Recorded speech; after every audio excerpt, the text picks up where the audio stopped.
Well, I'm down at one of the Essex Carp syndicates, new emerging syndicate lakes that they've got going on. As you can see, I'm in a car park with a very loaded barra, so I'm going to get to the swim and talk to you a little bit about my baiting approach, the way I go about catching these kind of fish. And do you know what? Just a little bit of history and a little bit of my detailed knowledge on the S7. I've used S7 now since probably 2012. Used it when it was a prototype bait, and then I just carried on using it throughout. I have used the switch, I've used the bug in their prototype states, but I've always gravitated back to the S7 because carp fishing has no rules, but it also is all about confidence. And for me, S7 gives me the most confidence in any bait I've ever used. I've been all over the world with this bait, from places like Bosnia, Croatia, Slovenia, all over the place. And I know for a fact that these lakes and these fish have never seen the S7. And I go in and I catch with it, which means I can go to a place like Linear, all of the different places that you want to go to, and have 100% confidence in a bait, and the S7 gives me that. So we're going to get into the swim and get fishing, and then we can talk a little bit about my approach and exactly how I use the S7 in various different ways.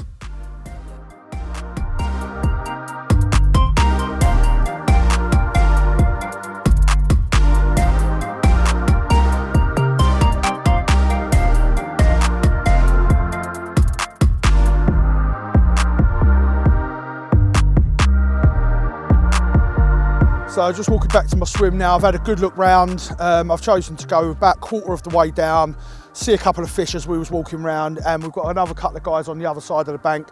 There's not much to go on the lake apart from finding these fish, and we have seen a few fish out here now, so this is the spot we're going to go to. The lake's massive, you can't fish up that end, so the wind is pumping down the end, and I probably would want to go down there, but with people on the other side, and also there's a load of no fishing area down that end, and it is quite a new syndicate, so I'm not really sure where I can and can't go at the moment. So we're going to settle for here because we've seen fish. So now it's a case of just get the bivvy up, get ourselves set up, get the marker float out and find out what's in front of us. Like I say, I have no clue what's in here. All I know is that a couple of ends have got 45 foot deep. So who knows? I don't know what's in front of me at all, but this time of year I'd like to find sort of 10, 12 foot and go from there. Fingers crossed the fish stay around, because I've got a feeling we can get into some.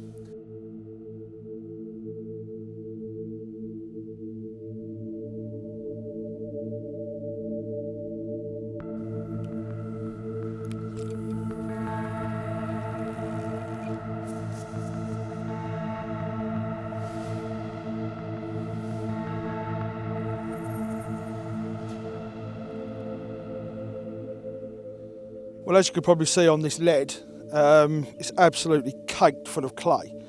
This is exactly what you want to see. It's exactly what you want to fish over, because the bait will be presented perfectly. The fish will be able to get their heads down and be able to eat without no hassle whatsoever.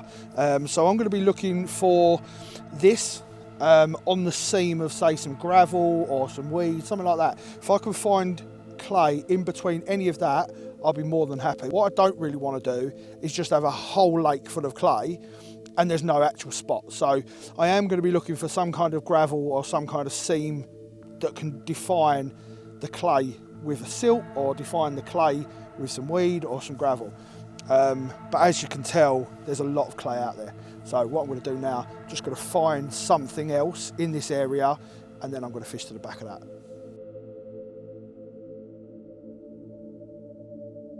I've just spoke to the owner of the lake. He said the guy was actually fishing in this area, and he's only fishing at about anywhere between 12 and 20 wraps. So I've not gone miles out. I've probably cast out about 70, 80 yards. I'm going to bring that back in now, and hopefully I'm going to find something other than just clay. Clay's fantastic to fish on, but you definitely want to find something around that. Bit of silt, bit of weed, bit of gravel, something like that, and then fish the clay around that feature.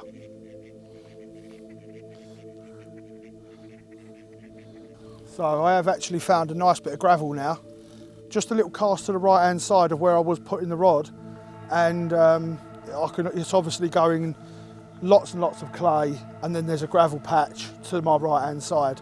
So that's good. So I'm definitely going to have one rod on the back of this gravel and then one rod to the left of it, just off of it. So that's kind of my plan anyway.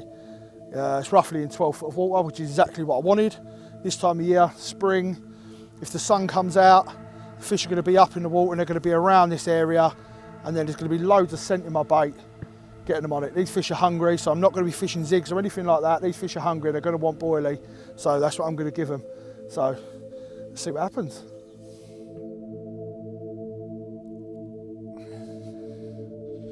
So whilst I'm at an even number, I found a spot out there. I don't, because how many people talk to you whilst you wrap it up and you get all confused? So I know I've stopped at number 6, even number. I can now chat to you about where I'm fishing. So I found a little spot out there, little bit of gravel, surrounded by clay all over. So either the fish have been feeding out, or when they've dug this place out, they've left a gravel seam in there.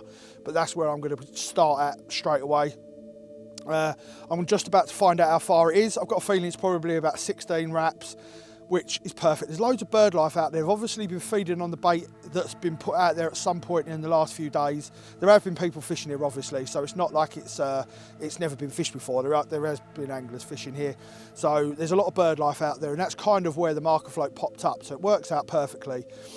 I'm going to be going in with a bait boat to start with, so I'm going to fill it up to the brim. I'm going to see how that goes, but I have got my spon rod with me as well, so I'm going to be topping up the area just off of the spots. I don't need it to be all concentrated on it. I want to get a group of fish coming in, feeding all over the area, and I might even throw and stick some bait out as well, because I've got some 18 millers with me as well. So I might just literally make a tennis court area of bait out there. Then I'll find out how we go with the bite. So I'm going to go in with a couple of little wafters. The ground is perfectly clear. There's no weed, anything like that. So I'm going to go in with little wafter baits, probably like a little white or a pink S7 half and half, and maybe a match the hatch with an S7 barrel wafter as well, just to see what gets us the bites first. So let me carry on, wrap it up, and then we'll go from there. Number 6. Right, 6, 7, 8, 9, 10. 12, 13, 14, 15, 16 and a half wraps. So there you go, 16 and a half wraps. I wasn't far off. A lovely little spot out there. So let's get some bait in, and hopefully we can get a bite. Fingers crossed. Just got to remember, this is carp fishing and there are no guarantees, but all we can do is give it a go.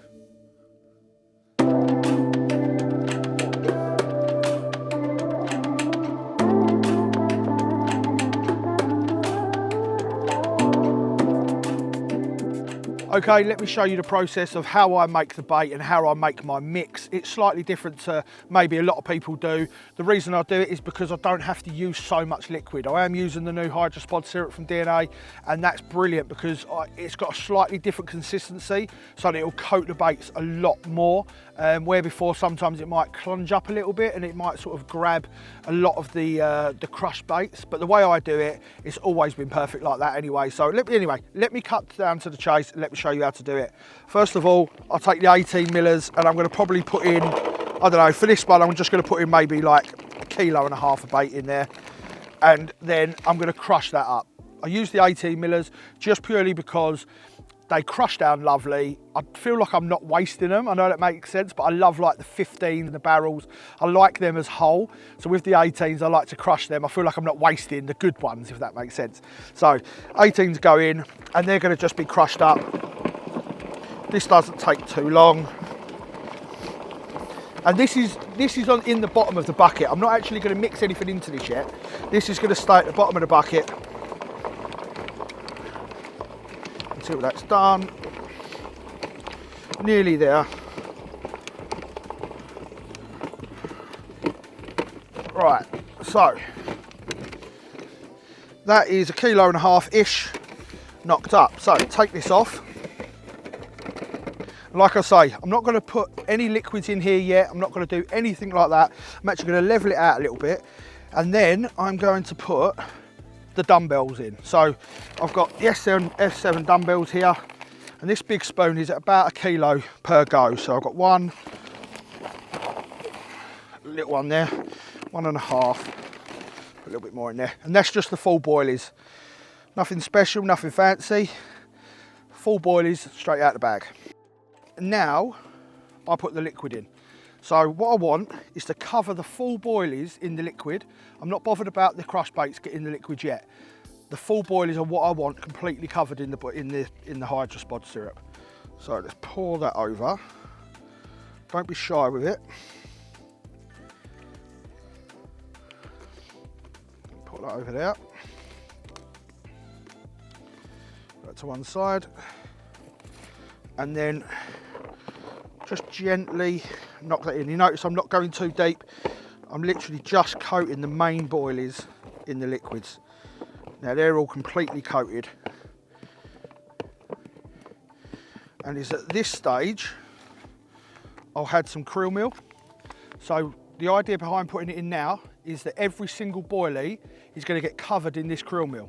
And the reason I haven't added it all in at one go is because you don't need loads of this stuff.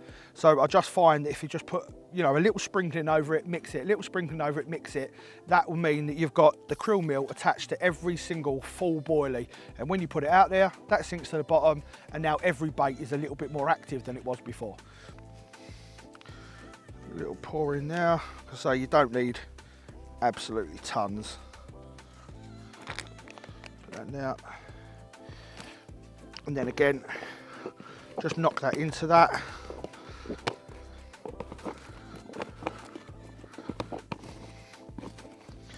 Now the baits are still going to be wet because obviously you put a fair amount of spod syrup in there. So the baits are going to still be a little bit wet. And it's at this point now that you can get really involved. So now all of the boilies are coated in the Hydro Spod Syrup. The krill meal is coated to the Hydro Spod Syrup and the boilies. And then you've got a dry crushed mix at the bottom. So when I now mix the whole lot together, all of the crushed baits, like all of the powdery bits here, all the little fragments that maybe like 2 or 3 mil, they're all going to get stuck to the krill meal and the boilies.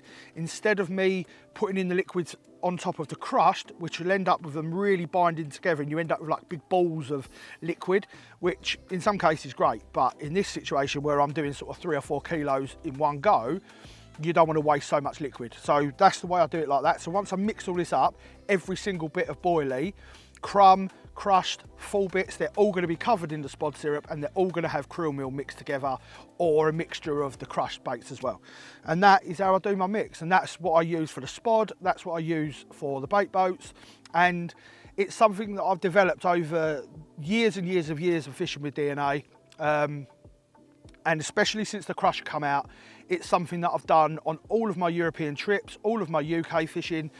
It's just a way of me not using so much liquids, but also getting coverage on every single bit, because there's nothing worse than spodding and spodding and spodding and then get to the bottom of your bucket and the rest of it's dry and dusty and you think, I've pretty much got to do it all over again. So over the years I've done it like this and it's always seemed to work. So that's how I do it. And hopefully you'll see a few fish on the bank and proof will be in the pudding.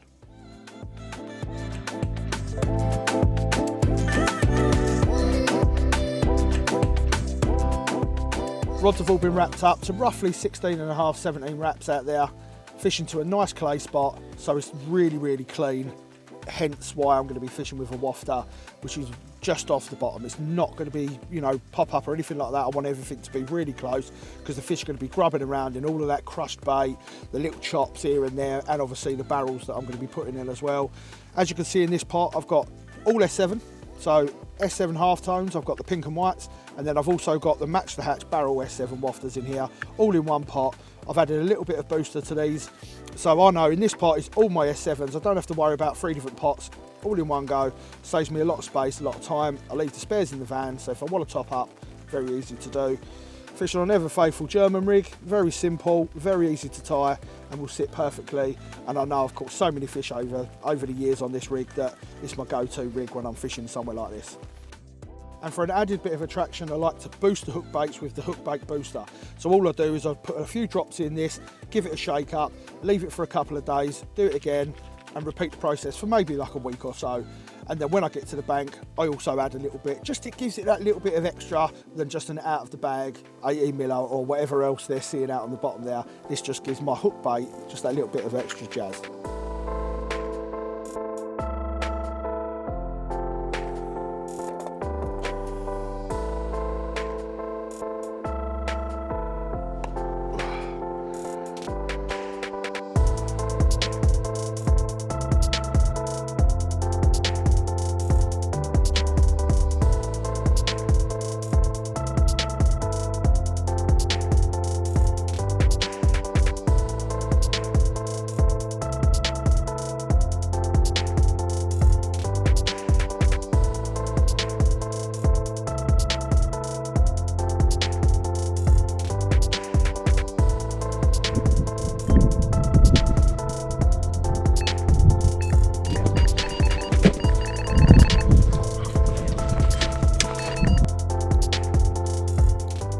Well, that didn't take long.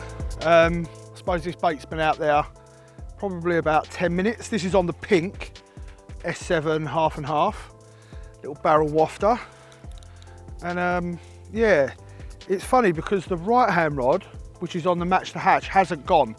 And that's been out there probably half hour, 45 minutes. So it's making me think whether I should change over to both pink, like straight away. Obviously I'm going to play this fish, I'm going to get it in, I'm going to weigh it and all that sort of stuff, which will probably mean that this rod's been out about an hour with no action, and I'm talking that they are 5-6 foot apart, so it's normally double take territory when you're that close. And they might just be looking for those little pinks, little whites, little yellows, something like that, something bright. It's that time of year. But who knows, let's wait and see. Let's get this one in.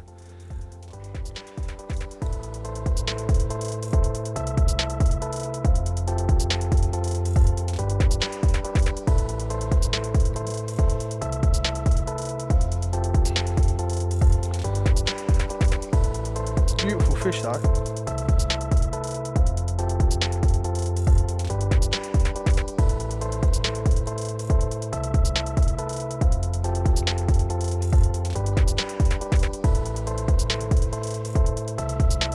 Nearly ready.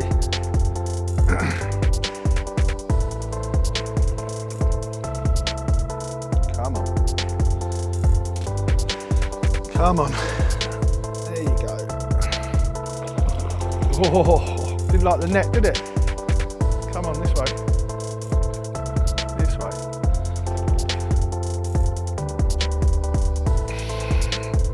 There.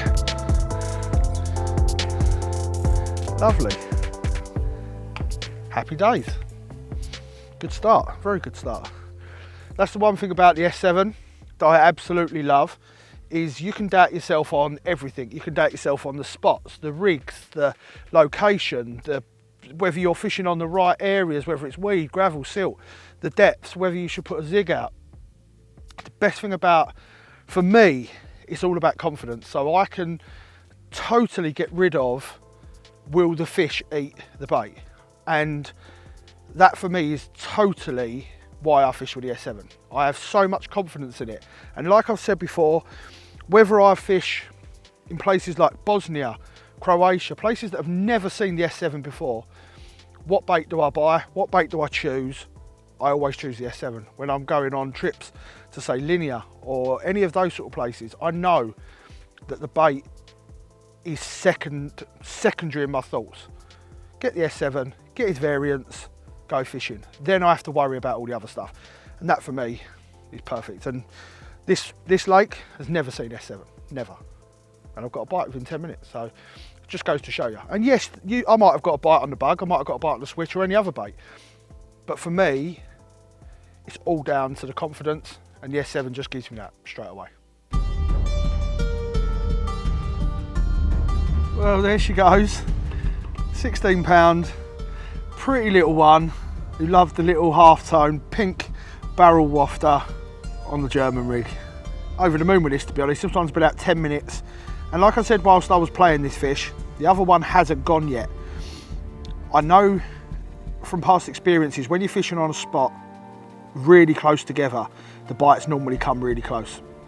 I haven't had a bite on that one, and that one's fishing on a match the hatch S7 barrel wafter. So the rigs are exactly the same, bait presentation is all exactly the same. The only thing different is the colour. So I'm going to put this pink one back out. If that one goes again, then I'm 100% going to reel the other rod in, change it to a pink, and see if I get a bite on that. If I do, I've got a winning formula that I can keep to throughout the session, and hopefully we can grab a few more of these. Let's get this one back, because I want to put the rods back out.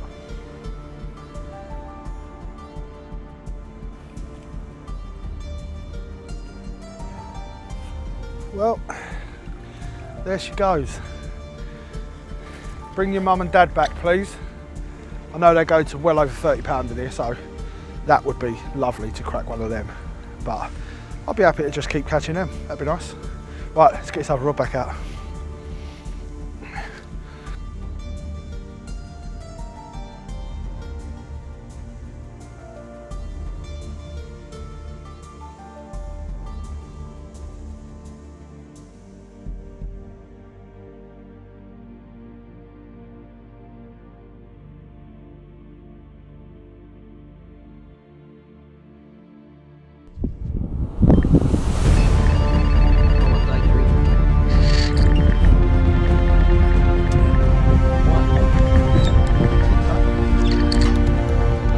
Well, another one has fallen to the pink, which to me says that this rod has got to come in. Good. And I'm going to swap it over to the pink, or I might put a white one on.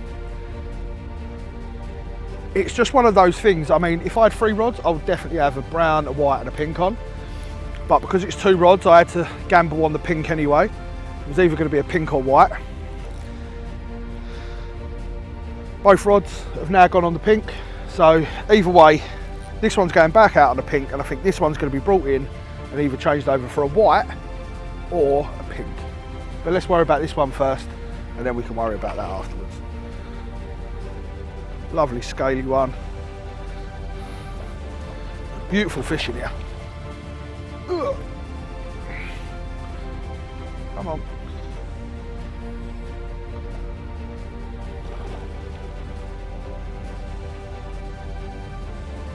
They definitely like to have a scrap in the margins, these ones.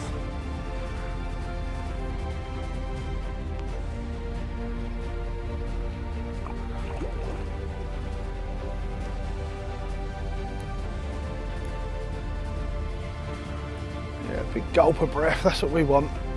There you go. Another one bites the dust. Lovely. Right, let's get this one in, sorted, out of the way, take some lovely photos of it. Let's get that rod in, swap the hook baits over, and see if we can get a bite on that rod. That'll be interesting. If we can get a bite on that rod, and we've got 2 rods rocking on the same spot, then we know that just that little simple change of colour, and that's all it is only colour, because the S7 is on all of the bait. It just goes to show how colour is affecting the spot, and affecting the carp picking up the rig. So it just goes to show that your hook bait colour is very important, and that's the best thing about having the S7 in 3 different colours. It means you can pick and choose.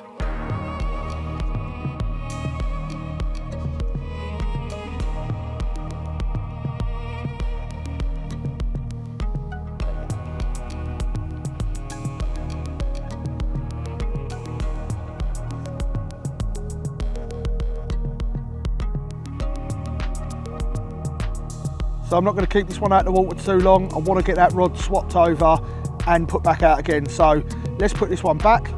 I reckon 15, 16 pounds, same as the last one. Let's get this one back, get the other one swapped over and see if we can get a bite. I think I'm actually going to put a white one out. So let's swap it up a little bit. So I'm going to have a white and a pink one on the same spot. See what happens.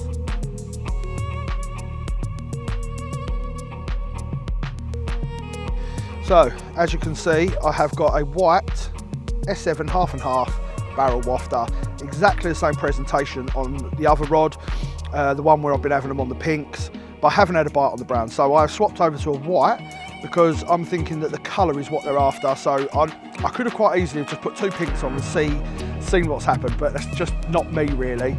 So I've chucked a white one on. I want to see whether I can get a bite on the white. Hopefully I can. If so, then I know that they're after some kind of colour. They're not bothered about match the hatch, just brown. And that is something that I like about the S7, is that it does come in 3 different colours for the hook baits. I would love to see it in a yellow. I love fishing yellows, and if it had the S7 flavour as well, I'd love that. But so Jason, Steve, can you hurry up and get that made, please? But yeah, I love the whites. These are going to go on. These would have actually been my number 1, but because I only had 2 rods to fish with, I'd normally fish a brown, a pink and a white. I did do a bit of a punt whether I went for the pink or white. Went for the pink, so I'm glad that the pink's gone, because I'm going to chuck this white one on there now, and hopefully we can grab a bite.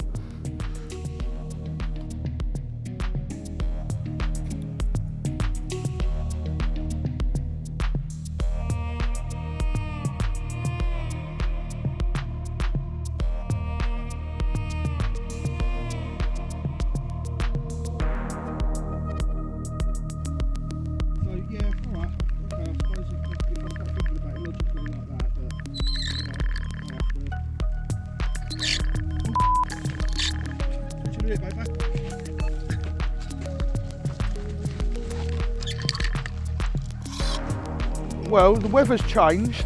As you can see, it's a bit grim, but I've had another bite, again on the pink. Now, it can't be coincidence that all 3 bites have come off the left-hand rod and they've all been on the pink half and half hook bait. It just can't be coincidence. So whilst I'm not going to redo that right-hand rod right away, there's a white one on that at the moment, so I'm happy just to leave that out there for a bit, because this one hasn't been out very long. I'm going to give it another half an hour, set me alarm clock, give it another half hour, watch what's going on, and if it doesn't go, I'm going to swap all over onto the pink half and half and go from there. But this one's now getting to the edge, and they do not like it in the margins here. So I expect them to give me a bit of battle.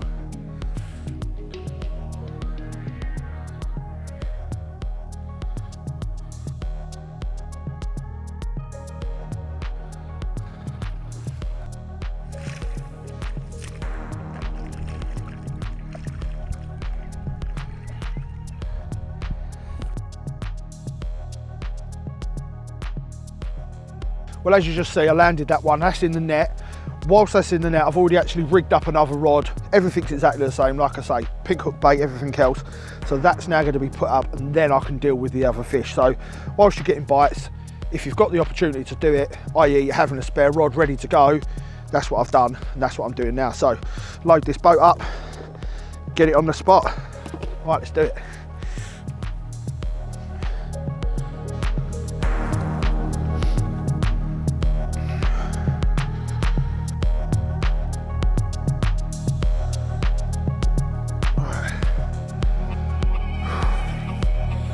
Ready? Oh no, got out. No, it ain't. No. I put that rod back out straight away, like, I've been super efficient, rod's up, ready to go, out there, go to get the fish that I've landed, it swam out of the net. Absolute noddy. Ah. Oh well. Let's hope I get another bite, eh? Oh God. Yeah, not only has it unhooked itself, it's done me in the net and all. Oh, why did they do that? There you go. Never mind. There'll be others.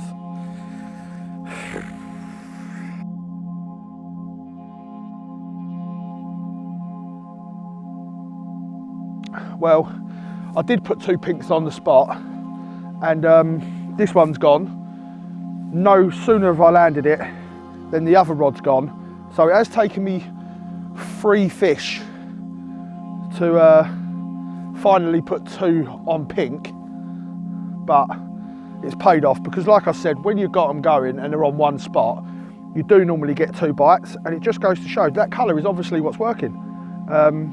It's definitely not the smell, because they're both S7. But yeah, so it just goes to prove really that they want pink today, and I should have maybe done it from the beginning, like I said, but you live and learn.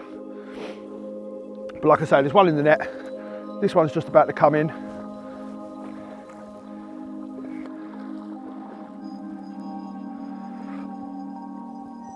And finally we've got 2 off the spot.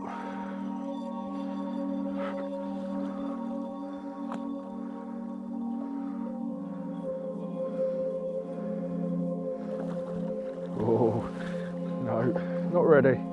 Now you are. Come on. Go in there. There you go. So, proof is in the pudding. Put the bait on that they want to eat, and today it's pink, and you get 2 bites at once. It's taken me all day to work that out. Nightmare. Anyway, let's get these sorted out, put the rods back out, because I've got a feeling we're going to have a few during the night. But on a place like this, for me, I'm not going to fish it all night hard.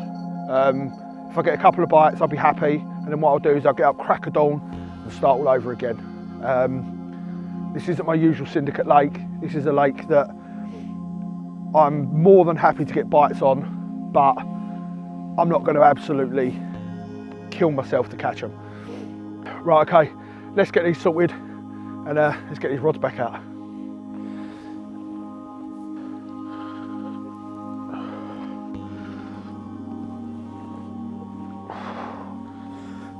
So this one's slightly bigger than the other one. I put the other one straight back. Didn't need a photo on that one. Just a little one for the owner of the lake. So we take a still shot each side of it, weigh it, so we know for future how big they are. So again, this one comes to the little pink S7, and we'll try and unhook this one now. It's a bit of a nip one, pearl one, as they always seem to get hooked up in every single bit of material you could possibly ever put near a carp. That's what the hook seems to catch. So anyway, pop this one out, nice and easy. Hook that up nice and safe, and we will take a quick photo. I see a lot of people really struggling with trying to get a fish out of the net into the retainer, picking them up, trying to kick the net out of the way and all that sort of stuff. All you have to do very, very simply is lift the head up, slide the net underneath its head, and then simply along its body, slide the net out. Now that is safe and sound, hasn't damaged any of its fins or anything like that. And then just chuck the net to one side, and now you're ready to weigh the fish. Very simple way of doing it, very safe way of doing it. So just a little tip there on a bait piece. Let's have a go. Right, I don't think this is very big. I'm thinking 15 pound. Let's have a little look. Oh, you're on fire today. 15 pound exactly. The last one was 14 pound and we put that one back, so this is its bigger brother. Right, anyway, quick snap and we'll get it back. So there you go, that's the full fish of the session so far. We haven't actually been fishing for that many hours, so to have 4 fish and lose one is fantastic. Hopefully we'll get a couple more during the night, but we'll get plenty more tomorrow. That's the plan, but we'll see how it goes. Hopefully the weather holds off and it doesn't get too rainy, because no one likes to play fish in the rain, especially me. So let's get this one back so we can hopefully have a few more.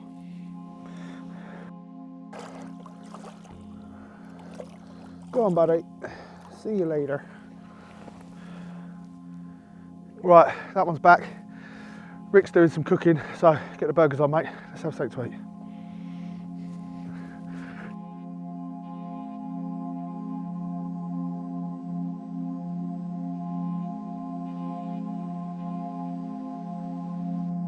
So a lot of anglers like myself are on limited time, especially when you're fishing syndicates like I do myself. I've been an avid syndicate member all over Essex, all over the southeast really, probably for the last 20 years, and sometimes I get a lot of time, but the majority of the time I'm only doing maybe 1 night, 2 nights. I'll take a prime example. When I fished Wellington Country Park, I was only allowed to do 72 hours if I remember correctly, 72 hours. Now there was absolutely no pre-baiting allowed.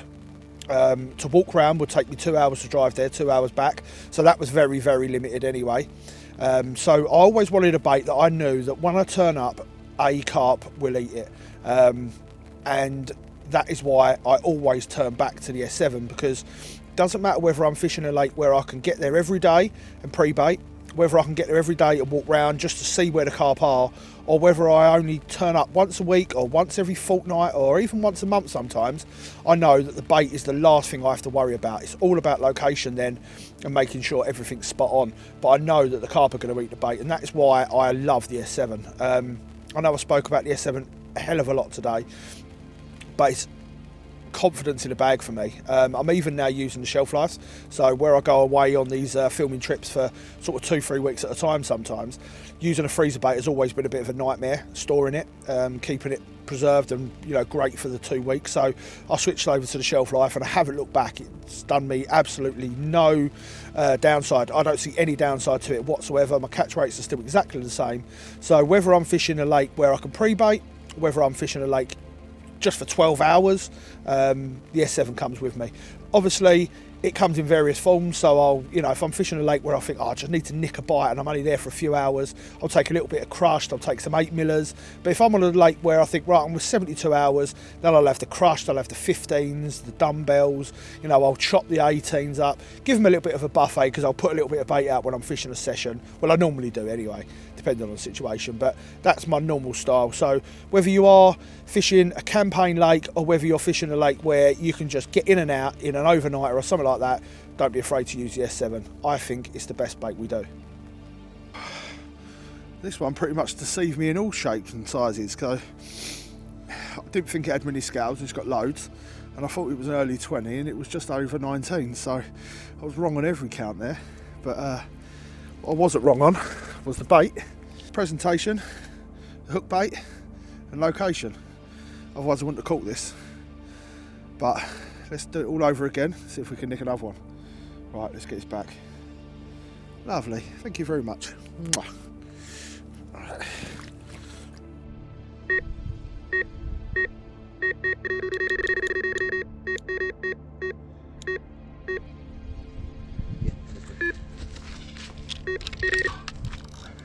Oh, the temperature has really dropped, but the fish are still feeding, so there's been some lovely fish getting caught out of here in the last couple of weeks, so it would be really nice to get into one of the bigger ones. Ooh. Excitable, that one.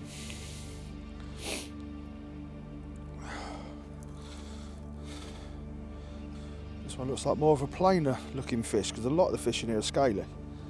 So this one looks like it's not scaly.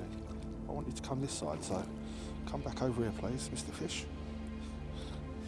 It's right down here, look. It's kicking up all the silt around here.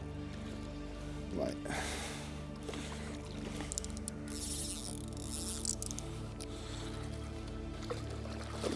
Two things, it doesn't like the net, and it really doesn't like the lights.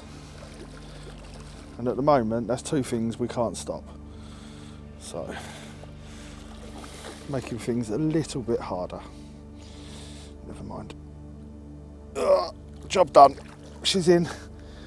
Oh, bit of an epic fight, that one. Right, I'm going to try and be a little bit more cack-handed. Sometimes I can't help it. Okay, let's get this one on the mat. Take a few photos, show you. Come on.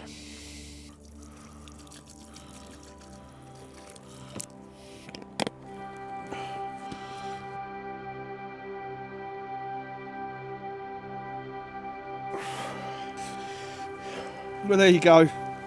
Exactly as predicted, this one. Felt a little bit bigger. This is 27 pound. So we've pretty much done exactly what I wanted to achieve, and that was to catch a mid-20 out of this lake on the S7. First time it's ever seen it. First time I've ever been on here. And it just goes to show, when you find a nice area, put the right bait in, the right rigs, right hook baits, and that's been essential. This today has been essential, finding the right hook baits, and then pink ones were definitely the one. So thank you very much, Mr. Carp. I'm going to put you back because my hands are absolutely freezing. The temperature's really dropped. So I'm going to get this one back. I am going to put the rods back out, but I think one more fish and I'm done for the night, and I'm going to get my head down, start again in the morning. So let's get it back. Lovely jubbly. Thank you very much, Mr. Carp. Right, let's put it back. It is bloody freezing, but fish are coming along nice now, so let's get this one back. Go on, mate. Off you go. There you go. Lovely. I don't think I'll ever get bored of that. Yeah, watching them swim off is one of the best bits. Right. Oh, let's sort this out.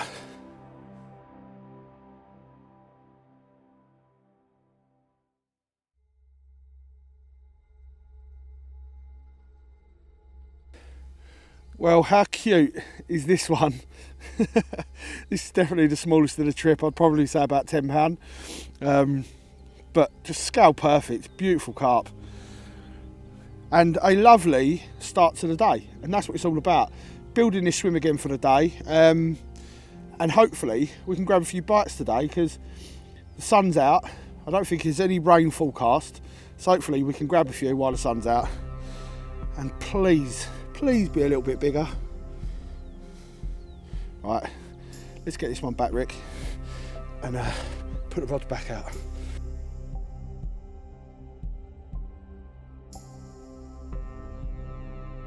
So as you can see, this bucket is nearly empty. I've pretty much knocked this whole bucket up yesterday and that's all gone.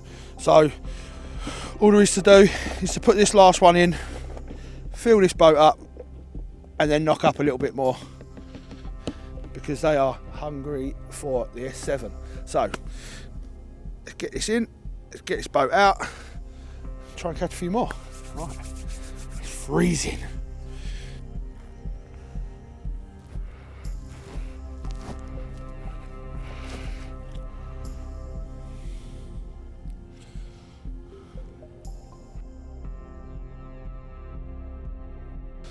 Well, just put that rod back out. I'm totally out of bait now. That's all mixed up and crushed. So what I've been doing is, in between getting bites, I have been throwing stick the 18 millers out. So it's just nice and easy. Just put a few baits out over the top. Gives a nice big spread, and it also spreads the carp around. So they're coming and taking boilies here and there and everywhere, and it just makes carp a lot easier to catch when they're moving between baits. So I find that bait boat works great, spodding works great, but also if you can spread the bait with a throwing stick, I think that's a really good concept, and it's something that I've been doing over the years pretty much everywhere I go. Whether I'm using a big boat, a bait boat or spodding or whatever, I really do like a spread. Even if I go out in a big boat, I'll sometimes go out and catapult boilies all around the area just to make the spot just bigger, and I quite like doing that. Last year, in the spring, I was fishing over the Essex Manor. It's one of my syndicate lakes that I've been on and off for a long time. And I thought to myself, right, you know what? I know they haven't seen the S7 in there for a long time, since I was on there really. So I thought, right, I'm going to go in, spring attack, and I'm going to start pre-baiting. I was pre-baiting sort of 2 or 3 times a week with maybe 3-4 kilos a go, using the little 10 millers. And fishing really close in the edge, just literally turning up just as the sun was going down and catapulting the baits out either edge of the swims. I did that for probably 2-3 weeks without really fishing hard on them, and then when I did go, I had a real bumper sort of few weeks really. I had the biggest fish in the lake called Baby Stella at 46.5, I think it was, a 40-pound common, another really lovely 35-pounder. So I've done really well out there in the spring, and I really do believe that was all down to baiting with the S7 and consistently getting it in. It wasn't loads and loads of bait, but just enough to get them on them spots and feel confident enough to take the bait. So I'm just going to get a few more baits out now, get them out there, and then I can crush up some more and do that mix that I showed you yesterday.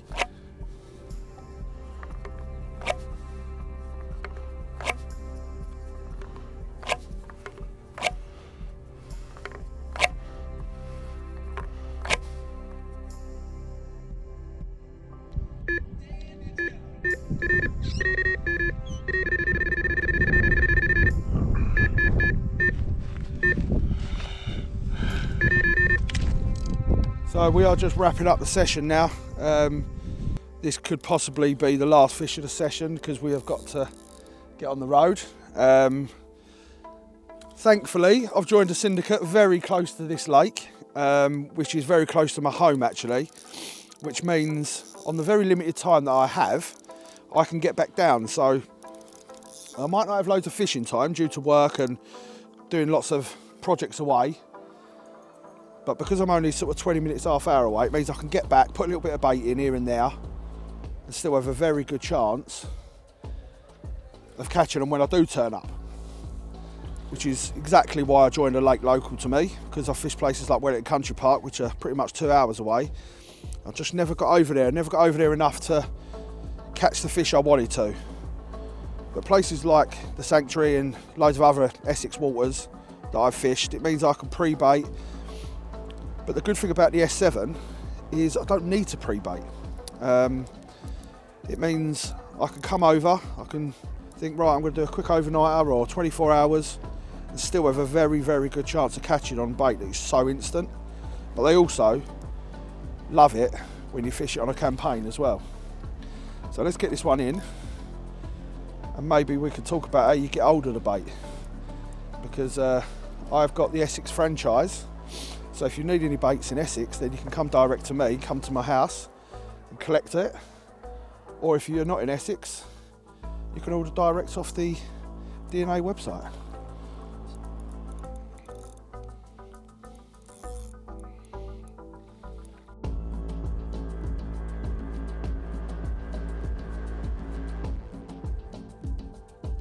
That is a lovely little fully scaled. Excellent. Right, let's get this one sorted.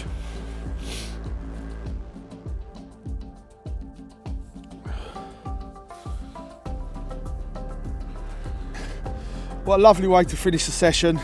Little mid-double, fully scaled, beautiful carp, and this session couldn't have gone any better.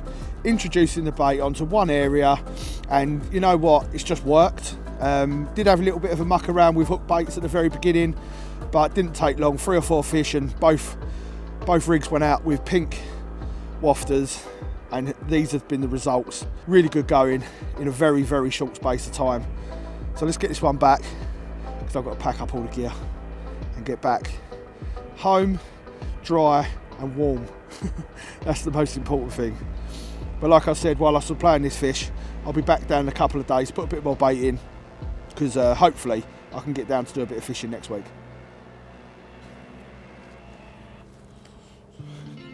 We finished the session. It's been absolutely fantastic. We've caught fish up to 27 pounds, so it's been really, really productive, and it's been loads of fun. And that's the main thing. We've come to a place like this and we've had loads of fun. So if you're after a bait like the S7, where you can go and you can pre-bait, or it's an instant bait, that's the one for you. I mean, I absolutely love it just for that reason alone, is that I know 100% confidence whether I'm going for a day session or whether I'm doing a campaign trip or whether I'm going abroad, I'm going to catch on it. So like I say, if you need to get hold of the bait and you're all over the country, we do a great postal service, so speak to dna.com and they will be able to sort you out. Or I've actually got an Essex franchise, so if you need baits in the Essex area, there'll be a link below somewhere, here, there or everywhere, yeah, and that will give you my page on Facebook. So I've got a DNA Baits Essex page, or you can just direct message me and we can go from there. So if you live in and around Essex, speak to me, come and get the bait from me, and we'll have a cup of tea and a chat, and yeah, get on the bait. That's the way to do it. Right, I'm gonna get this away. I've got to go to the gym.